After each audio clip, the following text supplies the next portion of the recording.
Patuloy na nakikipagkwentuhan ang inyong bantay OCW sa ating mga kababayan saan man sa mundo. Ito po ang tunay na kulay ng buhay OFW dito lamang sa Pilipinas Online Bantay OCW, hatid ng Bantay OCW Foundation mula sa Inquirer.net at Radyo Inquirer Online.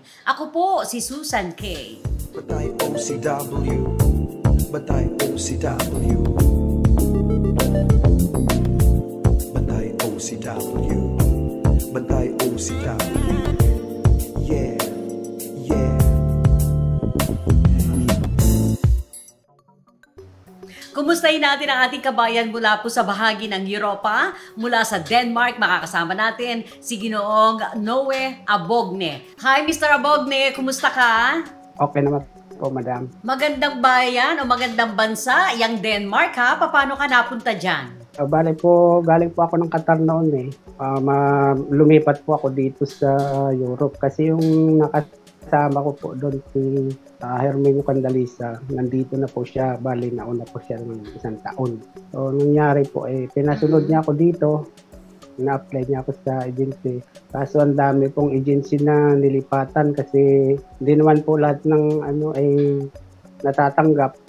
Kasi may mga vacancy lang, ganun. Kahit meron pong nag-recommenda sa'yo, saka mahirap din po dito yung palakasan po sa mga recruit. Porque driver ka ma-hire ka po. Hindi po ganun.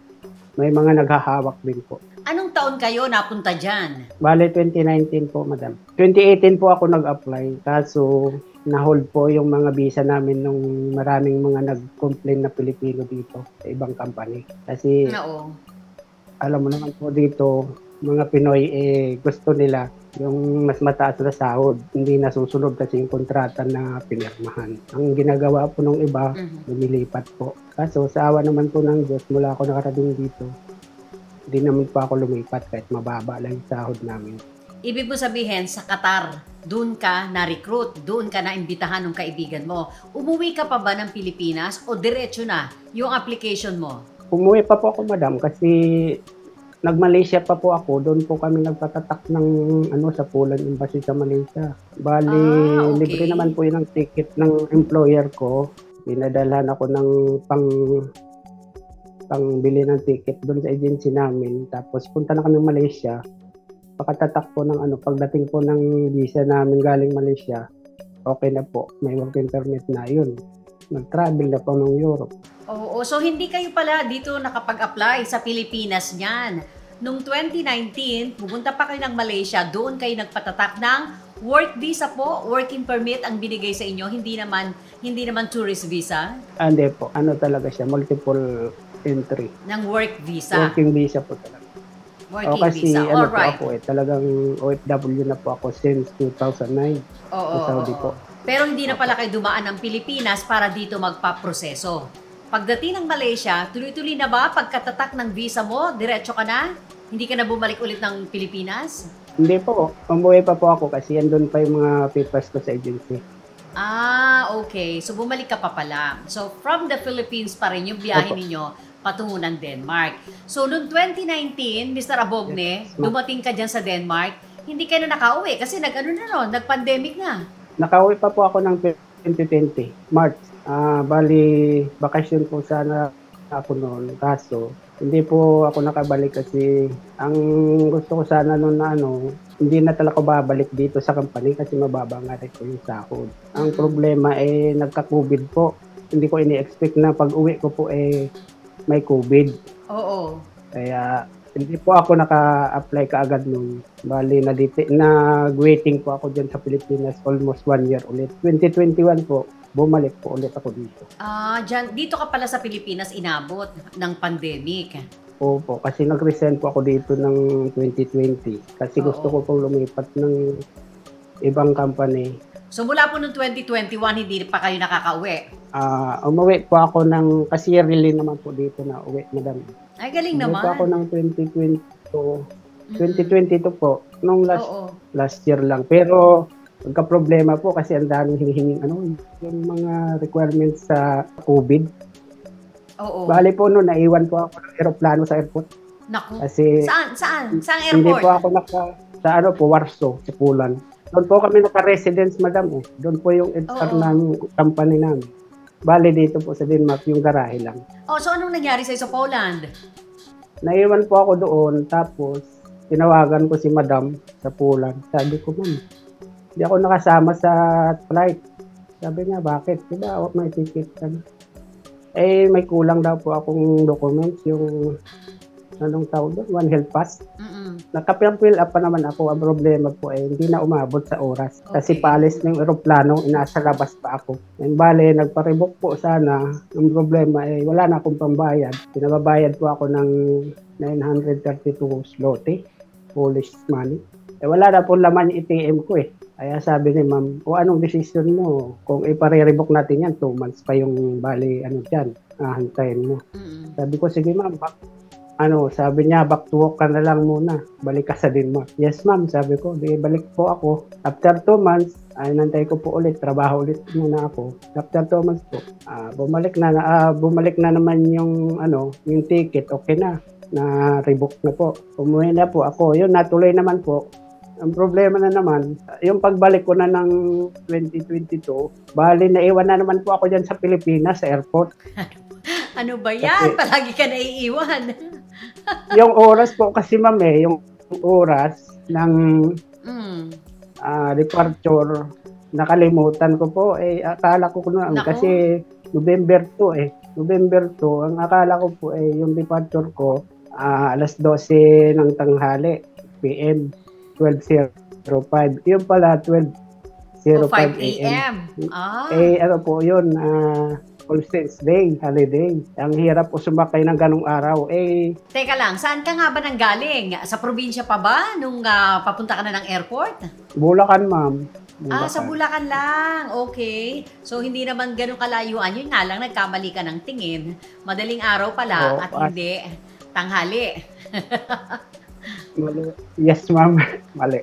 Oo, doon ka nagkamali. Opo, okay, so sa madaling salita, nakarating ka naman, nakabalik ka sa Denmark, yun nga lang, kaltas-kaltas sa iyo lahat doon. Ang trabaho po ninyo, truck driver, tama po ba? Since 2019, dyan sa Denmark? Yes, madam. Since 2009 po. Oo, at 2009 pa. Sa Pilipinas po, dati po akong bus driver dyan sa Pilipinas. Mga provincial bus po. Beltranco, Bicol Osaro, Pilipansya, mga jackliner, ganyan po. Yan. Professional bus driver kayo, kaya dyan professional truck driver kayo. So, sa tagal po ninyo na nag-a-abroad na at ngayon ay nandiyan ka sa Denmark, sa Europa, every year naman po, regular na nakakauwi kayo dito sa Pilipinas? Opo, ma'am.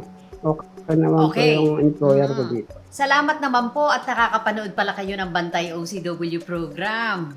Yes, madam. Doon ko nga po yan nakita sa YouTube. May pag-break ko po kasi ng oras. Siyempre, boring naman po. Nanonood po ako ng mga movie, gano'n. Tapos, nakita ko lang po yung mga palabas ninyo. Tapos, napapanood ko rin po yung mga tinutulungan ni Bungkon siya. Nakakatuwa tapos, ka ang naman. sabi niya, pwede daw pong sila tumulong sa mga, halimbawa, na wala na po ng pamasahe. Kasi meron pong na-viral noon na nagnakaw ng wallet, aeroplano. Yun po napanood ko noon. Sabi ni Bungkon siya, dapat tumingi ka na lang sa akin, bibigyan sana kita, huwag ka nang magnakaw. Yun po doon, natuwa ako doon sabi ko, nakatulong pala sa W. Kaya yun po, na-search ko yan. Nag-request po ako ng paano kaya makapag-abil ng FW housing, paano kaya matutulungan. Kasi hanggang ngayon po, wala pa akong bahay na sarili. Mayroon naman po noon, kaso mga narimata na ng kasi hindi ko na nahuhulugan. Anong ideya ninyo sa housing na sa palagay po ninyo ay may maitutulong naman kami dito sa Bantay OCW program? Narinig ko po kasi sa mga balita na mga OFW po, bibigyan daw po ni Pangulong Marcos ng mga bahay. Pero hindi naman siya libre. Bali, may mag-a-assist lang daw po sa UWA para makakuha daw po ng bahay yung mga OFW na wala pang mga residential. So yan ay nababalitaan ninyo. Tinatanong ko, opo.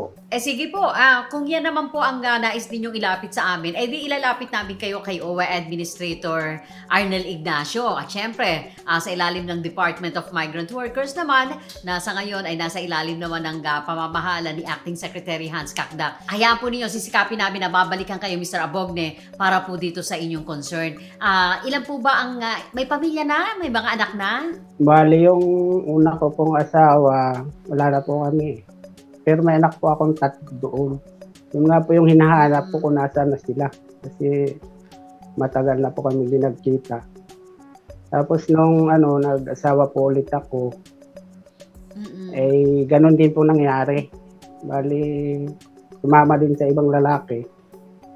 Hindi ko na po siya binalikan. Pero may anak din po akong isa sa kanya na Zamboanga. Yun nga po ang gustong kunin para magkaroon po ng sariling bahay. So yung pong mga anak ninyo, yung una kamo, hindi nyo rin sila nakikita at patuloy ninyong hinahanap? Mahal hindi na rin po Hindi ko na alam yung mga address nila o nasaan sila Pero kilala po nila kayo, yung mga bata. Kasi nakilala kayo bilang kayong tatay? Doon po sa dating inuuwian nila, nung OFW pa ako, doon ko sila pupuntahan. Wala na daw po doon, malis na sa Quezon City. Okay. Sige po, Mr. Abogne, manawagan kayo. Malay nyo, napapanood kayo ng mga anak ninyo at malaman nila na hinahanap ninyo sila. Go ahead po. Yung mga anak ko, kung nasaan man po kayo, nahanap po kayo para kung makakuha na tayo ng sariling bahay sa OWA, doon ko na po kayo ititira para pag ako'y umuwi, doon lang kayo, bisitahin ko kayo. Kung sakaling mabilihan tayo ng bahay ni Pangulong Marcos, yun na po yung sarili nating bahay. Yun lang po yung pangarap ko sa inyo, mga anak ko. Bali, 4 po yung anak ko, madam. Sige po, kung ano bang assistance naman ang pwedeng itulong sa inyo ng pamahalaan, maging kami po, pwede rin kaming mamagitan, hayaan po ninyo, sisikapin namin na matulungan din kayo, Noe. Okay, so, kailan ang susunod na uwi mo ng Pilipinas? Bali, plano po sana ako next year, kaso hintayin ko muna yung mga documents ko na ma-renew, yung license ko, yung residence ko po, ma'am, okay pa naman, 2025 pa. Yung ibang lang sa gamit sa pagbibiyahe. Kasi yung mga biyahe po namin dito, malalayo po. Buong Europe yung biyahe ng company. Kumusta naman ang bansang Denmark? Napakaganda bang magtrabaho dyan? Ay, okay naman po, madam. Pero depende rin po sa employer. Pero sa tingin ko po, hindi naman ako tatagal dito kung hindi naman po siya okay. Para sa'yo, Noe, sulit ba ang pag-abroad ni Ginoong Abogne? Madam, okay naman po. Sulit naman. Kaso nga lang talagang hindi natin masabi na ang lahat ng OFW ay sinuswerte. Meron ding medyo naghatid lang sila rito ng kanilang kapalaran na dito pala sila mamamatay ganun. Kasi may kasamaan kami rito namatay sa driver. Bali, nakauwi naman na po. Tinulungan naman ng kumpanya para makauwi. Tagano po yung Davao. Sa Belgium po siya namatay. Inatake po sa puso. Sakit, O sige, maraming salamat at kumunek ka sa amin dito sa Pilipinas. Thank you very much. Mag-iingat ka dyan sa Denmark, ha? Kami naman ay makikipag-ugnayan sa iyo para sa mga kasagutan pa doon sa mga tanong mo. Thank you, Noe. Thank you. Maraming salamat, ma'am. Maraming salamat. Mga kaibigan, ayan po, sumayin nyo si Ginoong Noe Abogne. Nasa Denmark siya ngayon. At naririyan nyo ang ating kabayan na truck driver po. Mula 2009 pa siyang naghahanap buhay niyan sa iba't ibang panig ng mundo. At ngayon ay nasa Denmark sa bahagi ng Europa. Maraming salamat kay Noe at ipapaabot naman natin ang kanyang concern, ang kanyang request sa pamahalaan. May kinalaman po sa kanyang kahilingan na pabahay. Ito po ang inyong Pilipinas Online Bantay OCW dito sa Inquirer.net at Radyo Inquirer Online. Ako po si Susan K.